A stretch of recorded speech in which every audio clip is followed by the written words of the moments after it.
Hello everyone, I'm Jasmine. Today I will present Australian Indigenous writer David Unipo's three identities. As a native Australian writer, David Unipo was born in David Unipo in 1872. David Unipo enjoyed the fame of preacher, inventor, and writer among the Ngarrindjeri people. Unipo has made great contribution to Australian society and helped to break the unfair limitations on many Aboriginal Australians. The works and views that David Unipo holds is fair and constructive.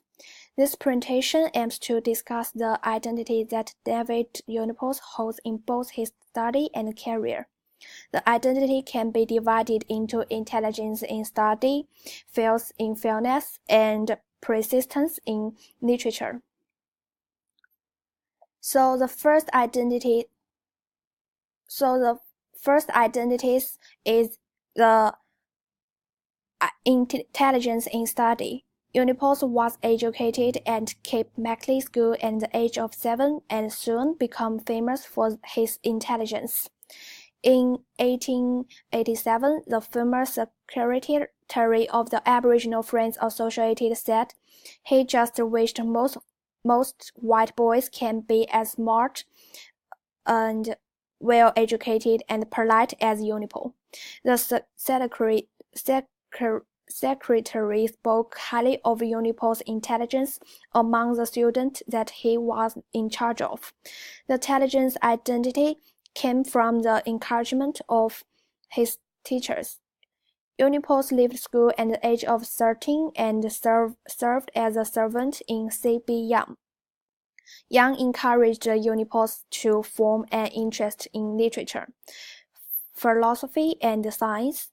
The encouragement from his teacher has promoted the development of intelligence in literature, philosophy, and science. In 1819, he returned to Macleay, where he was appointed as a bookkeeper. The second identity of David Unipo is his faith in fairness. The fairness view mainly came from his religious belief. Unipo believed in religion and he hated the traditional Aboriginal and Cree spirits were equal.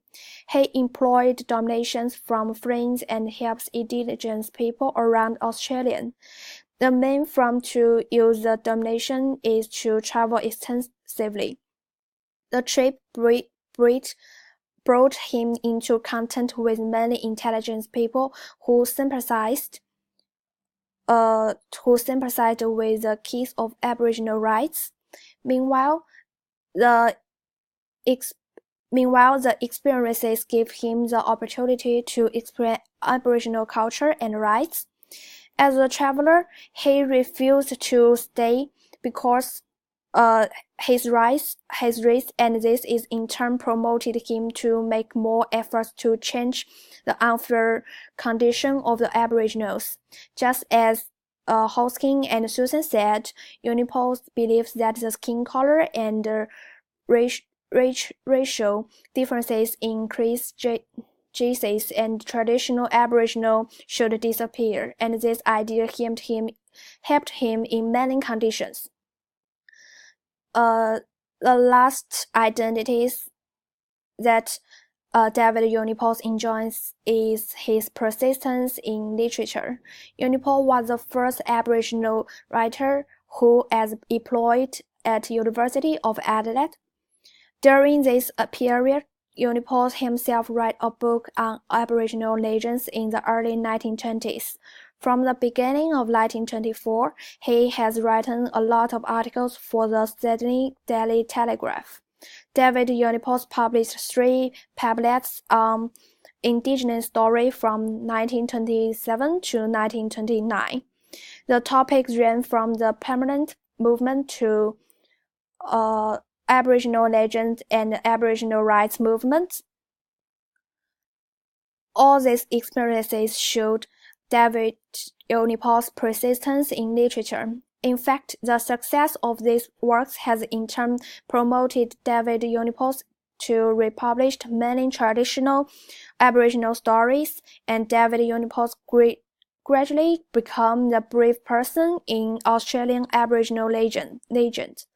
Unipol tends to use classical English rather than common English, and his written language followed the style of John Milton and John Bunyan. And the trail of this style has promoted both Aboriginal story and promoted great experiences for his own style of literature creation. So in conclusion, David Unipols as an Indigenous Australian writer, he enjoys the identity of intelligence in study, fails in fairness, and persistence in literature. Thank you. This is my reference list. Thank you. That's all my presentation.